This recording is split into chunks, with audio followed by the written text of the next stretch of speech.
My name is Maureen Spataro, and an uplifter to me is someone who believes in support and collaboration over competition and is willing to clap and cheer others on until it's their turn. Welcome to the Uplifters podcast. I'm Aranza Savas, and I have chills all over my body because I feel so excited to talk to our guest today. I've watched her TED Talk over and over. It's called The Art of Dying Before You Die. Aditi Sethi is a hospice and palliative care physician. She's an end-of-life doula. She's the executive director of the Center for Conscious Living and Dying. And she's featured in the forthcoming film, The Last Ecstatic Days. She is an important voice for shifting how we think about dying, death, and bereavement care. Aditi, thank you for joining us today. Thank you so much. Most of us grow up with a lot of fear around death. The prevailing narrative is that it's scary and it's bad, and yet you have chosen to immerse yourself in that. When did that begin for you? I was a young child when I first went back to India, my motherland, and I was born there, but was brought to the U.S. when I was 3 and rooted in Augusta, Georgia, in the South. And when I went back to India, I distinctly remember being struck by the full range of human experience that was in plain sight. Young children begging in the streets, so poverty was so present and prevalent, and the elder woman that was also begging in the street, and aging, the dying sitting in the streets of India, and just witnessing it all. And also the color and the light and the life and the richness of existence was all there to be felt and tasted. And then I would return to the US where everything felt so manicured and so in order. And I think that struck me and started me on this path of curiosity and wonder and awe. And fast forward to when I was 17 and I was invited to become a hospice volunteer at a volunteer fair on our college campus. This booth was there and I was so grateful for it. But I thought, what the heck is hospice? I'd never heard of it. And when the woman shared with me that you can learn the skills at this age, that you can learn the skills to be present with people when they're facing death. Would you like to learn more? She said. And everything just aligned. And I thought, wait a second, we're going to die? Wait, what? And you're inviting me into this thing that nobody's talked about so that's how it started. I became a volunteer initially in 1998. Wow. And did you know you were going to practice medicine at that point? Was that an interest of yours? It was definitely an interest. My daughter, who's 12 now, found an old journal of mine. I was 4th grade, and it says, I want to be a doctor. I want to help people. Yeah. So I grew up around physicians, so it wasn't shocking, but to remember that was a calling for sure. Yeah, I did. But I didn't know what kind or, what I would do. And actually in college, I was really interested in integrative medicine and mind-body medicine. And that was when it was really coming to the forefront back then. So I didn't know I would devote my whole life to this. Now it's changed and it's evolved over the years. Tell me about that evolution a little bit. Throughout my medical training, I had been a hospice volunteer. I knew the sacredness, really, of this transition and not only an individual's life, but their family unit and all of those who were part of it. And going through the medical training that I did, I was witness to so many deaths that were not tended to the way that I had seen done previously in the home setting, institutionalized dying. And also, I was aware of the lack of preparation on the provider's part for death and even education around death and dying and the actual turning away from engaging in dialogue around death and dying. And it struck me, and I knew something was not quite whole in terms of our relationship to this inevitable journey and inevitable experience that we're all going to face, and medicine is actually fighting against. So it was just the shock of, wait a second, there's something off here. So fast forward, I finished my family medicine training. I specialized in hospice palliative medicine, and I landed my dream job in Western medicine, 26-bed inpatient hospice facility where, it was just so beautiful to be a practitioner there. But a year into that, I started seeing that, wait a second, people are still coming to us totally unprepared, terrified, with a lot of loose ends, things left undone that we didn't really have time to address when they're actively dying. And so then I started exploring this realization that, wait a second, I don't even think it's up to the medical system to change that lack of preparation. We were trying, but nothing had changed in my 15 years at that point of being in the healthcare system with death and dying. And that's where I started realizing there's something for me to do here. And it wasn't until 2021 when I had the honor of taking care of Ethan Sisser, the young man who's featured in the documentary, The Last Ecstatic Days movie. It wasn't until I was on that journey with him that I realized, okay, it's time to really dive into death's place in our lives. And so that catalyzed me leaving my career as I knew it, founding the Center for Conscious Living and Dying, and ultimately being with you here today. Wow. What a journey. And when you talk about that preparation, what does that look like? So there's the practical preparation, getting your affairs in order, the advanced directives, making sure your wishes for your care of your body and spirit are known by the people you love. Mm-hmm. And that you know what they are, because it is one of the things that we avoid even thinking of, to discover that we do have a preference. And you have choice, you have agency, you have autonomy. Mm-hmm. David Kessler, a prominent writer and grief worker, he says, we prepare more for a weekend getaway than we do our own death. And for many, that is so true. If you sit with that. Wow. And certainly weddings, right? Or right? The expense and the investment and the fussing over just the right spoon. And how strange that we don't do that for our deaths. Interesting. Right. And that's part of the practical. And then there's acknowledging what you said at the beginning, that this life is precious, short. We are passing through. Maybe that's more the spiritual, existential. What do you mean you and I will not be able to do this 100 years from now, 200 years from now? Where will we be? Asking those big questions and really sitting with the reality that we will one day leave this physical form. And everyone we love will. And that moves into the emotional piece, preparation of what does it mean to really let go and realize that we really don't have control. We think we have control. And I'm sitting with that personally and with some unexpected deaths that have occurred in my life in this short period of time, the last 6-8 weeks. And so I have prepared for anticipated death since I started volunteering for hospice and even before that. So there's the spiritual preparation, the emotional, the existential, and then the practical in terms of how do you physically deal with this reality when anxiety creeps up, when you experience letting go of the people that are instrumental in your life and you no longer have them in the physical. How do you deal with the physical response to that physiologic experience of grief, which I'm experiencing now? And that to me is where the conscious living part comes in. My whole life has prepared me to say goodbye to my father. And it's presenced me in a way that almost nothing else could because of our bond.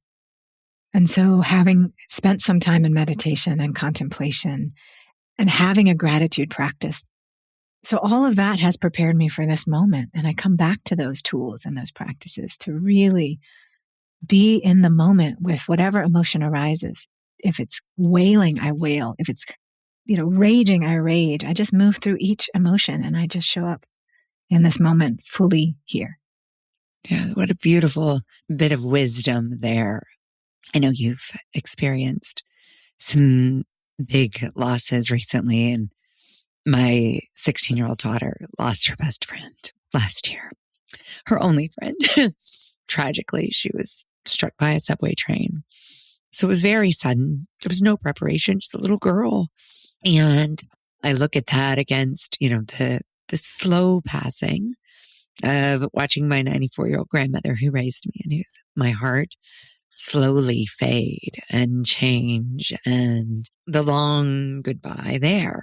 As you're saying that, I'm thinking about sort of both of those extremes and how the opportunity, I guess, is to both be present in the moments we have with our loved ones and to be present in the love we have for ourselves as we grieve.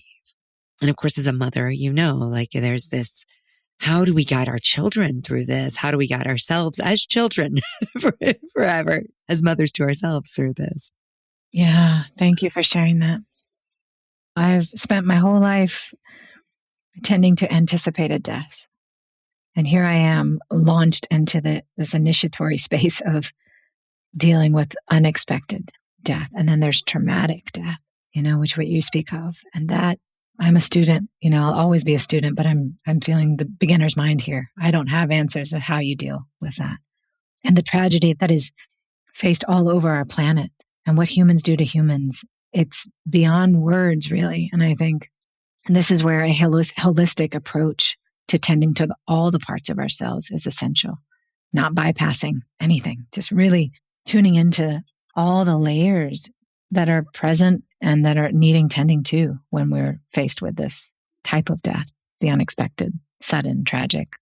I think of presence as an act of acceptance of what is instead of trying to change it. And it's interesting to listen to what you're saying about the medical community's role in death, which is one of trying to change it. In most cases, it is not one of acceptance. I'm curious to understand how you reconcile that and what you see your role and place as. I think there's a time and a place for the tools that medicine has to prolong life. And when we forget that there are so many other ways to support a human being apart from just the physical, then we are essentially doing a disservice, in my mind, to the whole person and ultimately the family. And so for my father, for example, my father was picking flowers, hydrangeas, on a rock ledge at his house, and he fell. He was picking them for my brother and his wife, and he fell and hit his head. So the traumatic brain injury. And of course, we were going to entrust his care to the medical system to please try and save and to prolong our father's life and bring him back to a way of being that was worthwhile for him based on what he had told us and his wishes. And so we entrusted all the care, everything. I had no qualms with that. It felt like the right thing to do. When he stayed in a coma for 2 weeks on up, and the treatments were doing more harm and the interventions were having more side effects, and it was clear that if he did come out of this coma, his quality of life would not be what he had wanted. He'd been very clear in his advance directives, thank goodness. Then at that point, to continue to quote unquote fight against what was present and what was, felt like it would do a disservice to all of us and him. And so went shifting gears to acceptance. Okay. And it's a process. It doesn't happen overnight. And my mother and all of us are still coming to terms with the fact that he's not here in the physical. It just takes time, and it takes loving kindness and gentleness and presence with all that's coming up, including the regret and remorse and questioning of our decisions. Like that's all here too for us to be with. And along the way, you don't have to separate cure from care. So we brought music into his healing journey while we were trying to cure. We brought aromatherapy. We brought all the modalities that would support and facilitate a healing space. And then when we transitioned to comfort, we actually brought him to the Center for Conscious Living and Dying, where he took his last breath within 2 hours of arriving. A rainbow emerged. The sun was setting. The community choir sang at his bedside. I mean, it was to be the recipient of the care that we are creating here and offering to others was just beyond words. Can't imagine doing it any other way. That is profoundly different than most deaths and most goodbyes. What has it meant for you to have been able to give that? Your father and your mother and yourself. My father always said that he was coming to Asheville, where I live, to be closer to me so that he could have a peaceful, dignified death. Having been able to facilitate and support that transition, even in the wake of such grief, because it was so unexpected, it feels like the greatest gift I could give him. And our family, because our whole family was held during that time. And I truly cannot fathom how people do it any other way. When he took his final breath, he was surrounded by his family, and I was chanting to him, and he was so supported by not only this nuclear family, but the whole community that came to rally around him. And one of the most poignant experiences I've ever had in community occurred after his last breath. And it involved my 8-year-old son, Avi, who deeply connected to my father. My dad always said that he felt like Avi was a saint, saintly and such a wise soul. And they just had some deep karmic bond, and they loved playing ping pong together. So that was like their thing. And Avi kind of held it together when my dad crossed, and he was invited into the room. He had not been present for the death, but when he was invited into the space, he saw my dad, and he left and then went to play. My daughter apparently told him, you could tell Avi was holding back his tears. And she told him, Avi, it's okay. You can cry. And at that moment, it's like you turn the faucet on, and he just started weeping and wailing. And so the dear sister's friends came and brought him to me. And I was still in just like this shock of the reality that my dad just took his last breath. And I quickly, got protective and turned towards Avi and held him.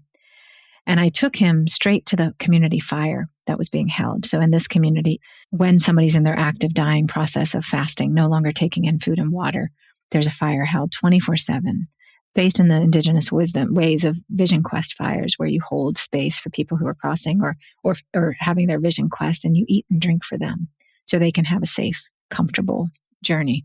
So the fire was being held and tended to, and people were surrounding the fire.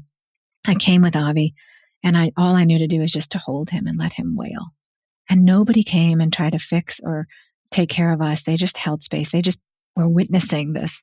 And a dear firekeeper, soul family friend, brother, started playing the flute and just played the flute the whole time while Avi just wailed and wailed and wailed for probably 20 minutes. I really don't know how long it was. But just to have that experience. And in those moments, I tell you, I was like, oh, did I do something wrong? Is this too traumatic? Is he ever going to be the same? Like a mother bear energy came in, and it occurred to me, oh, this is why people don't want children to be exposed to death. This is why we have denied death. This is why we hide it behind closed doors, because it hurts. It's so painful. There's so much physically released when someone crosses, truly based on the depths of our love. And so to see him play the next day and just have moved through that grief and to know he was okay, and he is okay, was just so profound. And I had grown elder males, Caucasian males mainly, that said Avi was such a teacher for me during this process, and how we held him, because I wasn't allowed to cry. I wasn't allowed to emote. But that is what it meant to have my father die in this community, and all of us to be held in this way. I have a friend who always says emotion is energy in motion. And so often it is stuck, and we hold the emotion in, and then we wonder why we feel stuck and unable to move through our experiences. And so what I hear in Avi's story is one of allowing the emotion to be felt, expressed, honored in the moment. I'm sure he still feels a tremendous grief and loss and sadness, but rather than sort of holding them and festering them and trying to put all of our energy into hiding them, he got to save his energy for processing them, and what energy that freed up for others around him who no longer felt like the only option was to hide. I think we don't know that we have agency and choice in how we die or how we grieve. And so then we just feel all this shame about how we do these things. It's beautiful. Thank you for that reflection. One of the things that came up for me as I watched your TED Talk that I had never really sat with was death as a singular experience. Most experiences, to some level or another, like, I don't know, you go and you climb Everest, and you could potentially, most likely, do that again even though it was really huge and it took a ton of energy and investment and focus to do it. You could climb Everest again. You could climb other mountains. There are parallel experiences. But death is really the only thing we're going to do just once.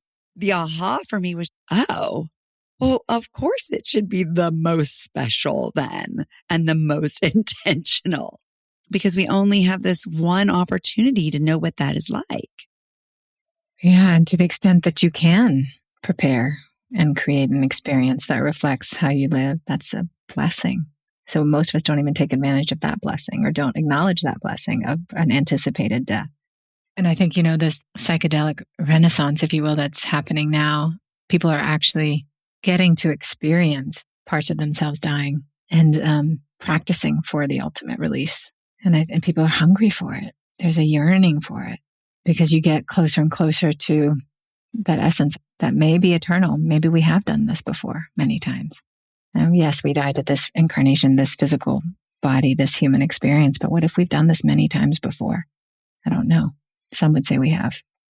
I kind of feel like we have, but I don't know either. That's my sense too.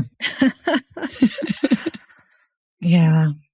How do you help people prepare for that experience? When I left my career as I knew it and founded the center, it was all about community-supported death care. The initial thought was if we can start inviting people in to care for one another in the dying experience of others, then we can start to expose ourselves to this mystery and we get to see it firsthand. We don't, put care of those dying in the hands of healthcare professionals alone, like we've done in our modern world. So just exposure and nearness and presence with those who are dying can be transformative and can alleviate a lot of that, the mystery and fear of what the dying process is like. So that alone is one way to prepare, is just start to show up for people that you love and don't shy away from it. And don't shy away from the grief, because so much of the time we don't know how to be with people who are grieving. What do you say? You don't want to say the wrong thing. You don't want to re-traumatize. All these fears that keep us from actually showing up for one another in the grief, which I'm learning. This is a whole nother realm for me to be experiencing it firsthand. What I spoke of in the TEDx is really start having conversations about our experiences and not shying away from them. And then there's so many other practices for death, meditations on death, really looking at your life as it is now and where you'd want to be if you knew you were dying in 3 months, for example. And what would it take to get to those things? For example, I know I want to record more music.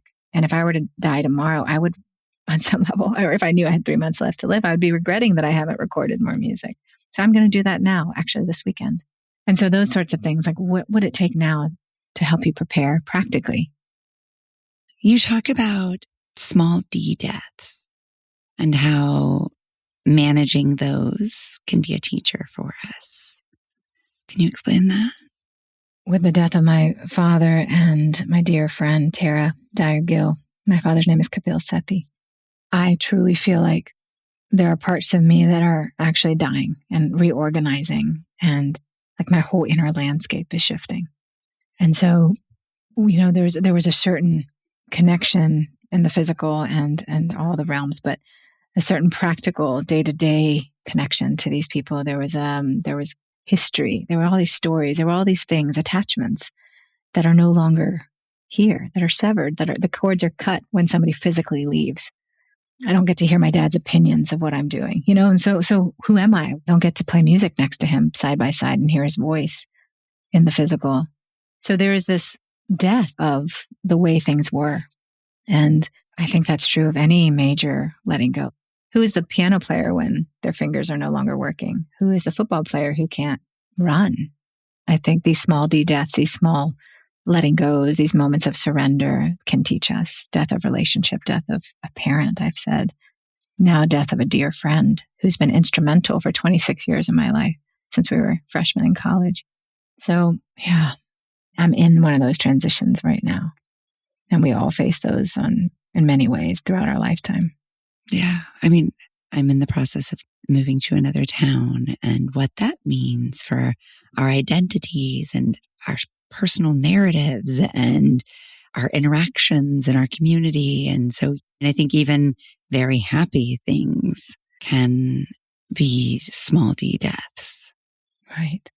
Having children, how many of us long for those days when we could sleep in, or for me, it's like having a clean house. I miss that. I've had to let that part of me go for a while. Yeah. If even Marie Kondo had to let go of that, I guess we all will. One of the things you talk about as well in your TED Talk is how Paula, your precious beloved mother-in-law, was an uplifter. She was someone, like pretty much every guest and audience member, poured into others. And sometimes to such a degree that she neglected her own well-being. And you are somebody who has been caring for others for your entire life, possibly.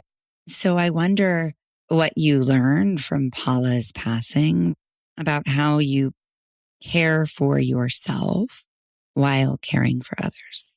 This is such an important piece to being of service in the world, especially as a person who identifies as a woman and carries those qualities of nurturing and those feminine principles that all of us have, all human beings carry, but really lives with those at the forefront, the receptive parts of ourselves that are sensitive to all of the energies coming at us and all the expectations of us and all the projections on us and all those things that, in my experience, require an honesty around and a constant attunement to why am I feeling the need to reach out to this person? Is it out of commitment, obligation? Is it because they're expecting it? Or is it because I'm really feeling that this is mine to do, to reach out to this person? And when that happens, when you're an uplifter, I love that term, when you're doing that for so many, there's always a reason to give. But at what point is that a detriment? And I'm in this grief journey that I've been in this last 2 months. I haven't been able to be all those things for all people. And in a way, it's accepted because I'm going through what I'm going through. But I don't know if I can go back to that way, because with that constant accessibility and support for others, it requires me to be on my phone a lot, texting, quickly responding, always being available. And I can see now, having been in the absence of that for 8 weeks, what my nervous system is doing.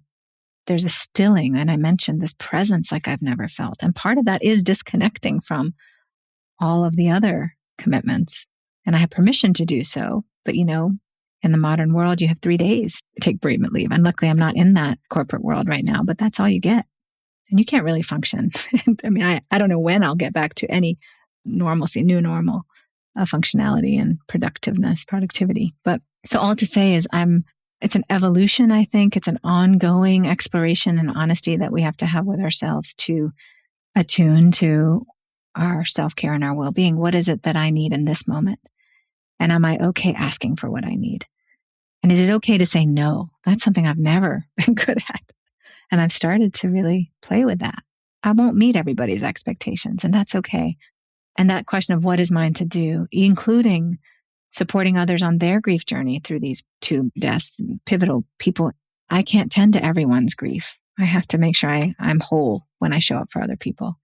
When we are powered by purpose, sometimes that becomes a supercharge, but that also means a lot of default answers, which for uplifters is often yes. Yeah. Thank you for that question. I'll return to that question. Which piece of it are you finding the most challenging personally? I've likened founding the Center for Conscious Living and Dying, a traditional nonprofit 501c3, to the birthing experience and to nurturing a newborn. And there is an intensity. There's a reality to the demands of tending to a newborn. It's inherent in being a mother. And so there is a season where there may be some imbalance.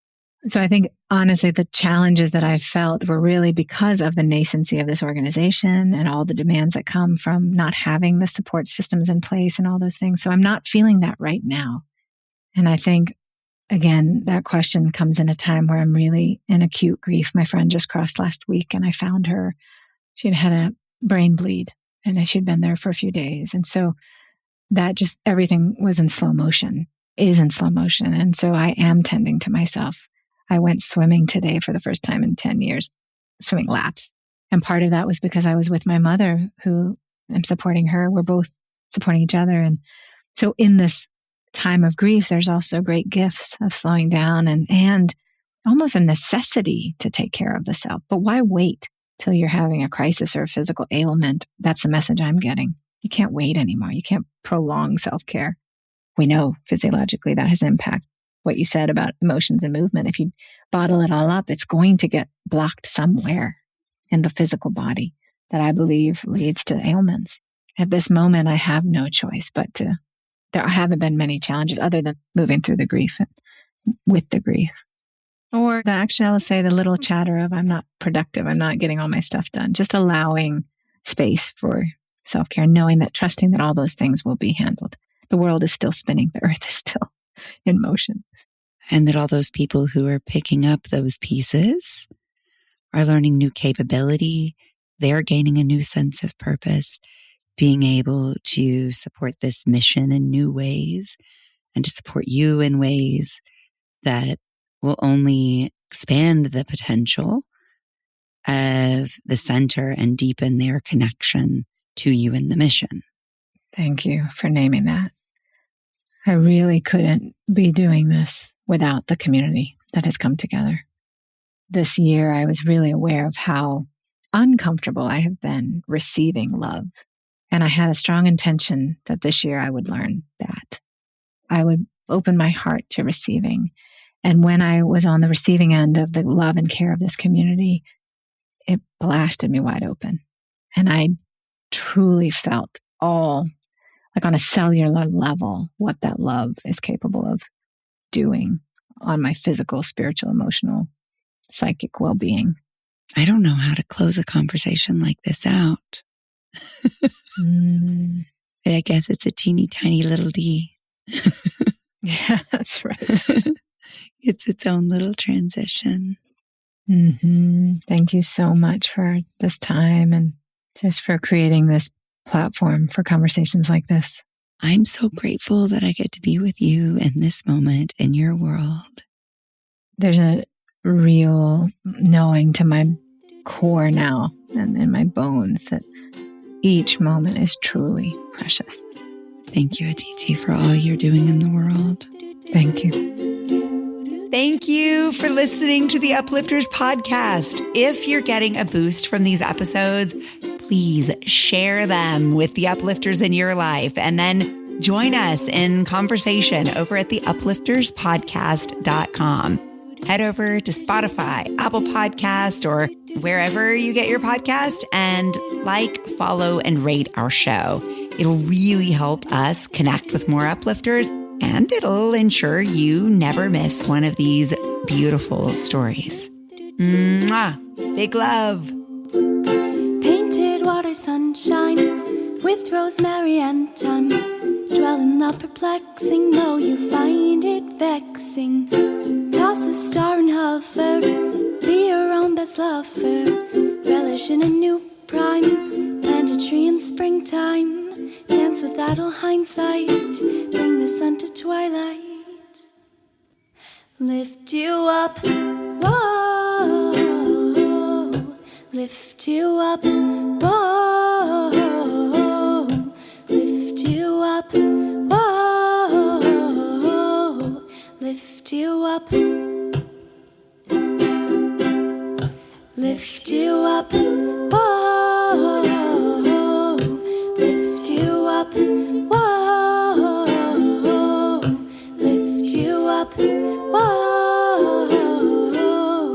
Lift you up.